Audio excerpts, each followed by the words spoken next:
আজ কলকাতার আরজিকর হসপিটালে যে মৌমিতা বোনকে যে রেপ করেছে, সেই রেপের শাস্তি হবে পাথর মেরে মেরে তাকে মেরে ফেলা। যে এমন একটি দেশে আমরা বসবাস করছি, এই দেশে একজন বোন রেপ হয়ে যাচ্ছে, একজন খুনি খুন করে সে নিজের ইচ্ছা মতন ঘুরে বেড়াচ্ছে, কিন্তু তার বিরুদ্ধে প্রতিবাদ করার মতো কোনো মুখ নাই। আজ বড় দুঃখ লাগে, আমার দেশের সরকার, আমার রাজ্যের সরকার, তারা নিজেদের ইচ্ছা মতন, তারা নিজেদের কানুন মতন তারা তৈরি করে চলছে।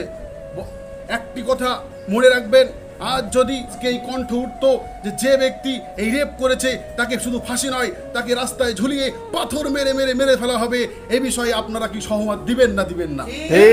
যদি একটি মাত্র একজন ব্যক্তিকে যদি রাস্তায় ঝুলিয়ে যদি তাকে পাথর মেরে মেরে ফেলা হয় এই রেপ করার কারণে, আগামীতে এই ভারতবর্ষের জমিন তো দূরের কথা, বরং আশেপাশে কয়েকটি দেশেও কেউ কোনো ব্যক্তি রেপ করতে সাহস পাবে না।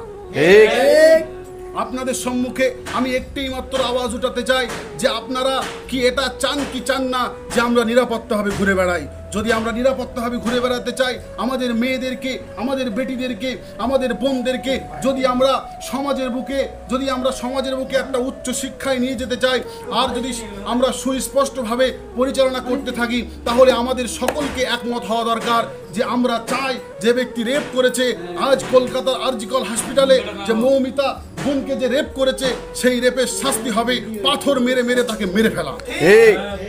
আর এটাই যদি কেউ না আসে, ভাবতে হবে সে ব্রিটিশদের দালাল। অতএব সেই ব্রিটিশদের ফলোকারী মানুষদেরকে আমরা চিহ্নিত করব এবং ইনশাআল্লাহ আগামীতে আমরা আইনের আওতায় নিয়ে আসবো।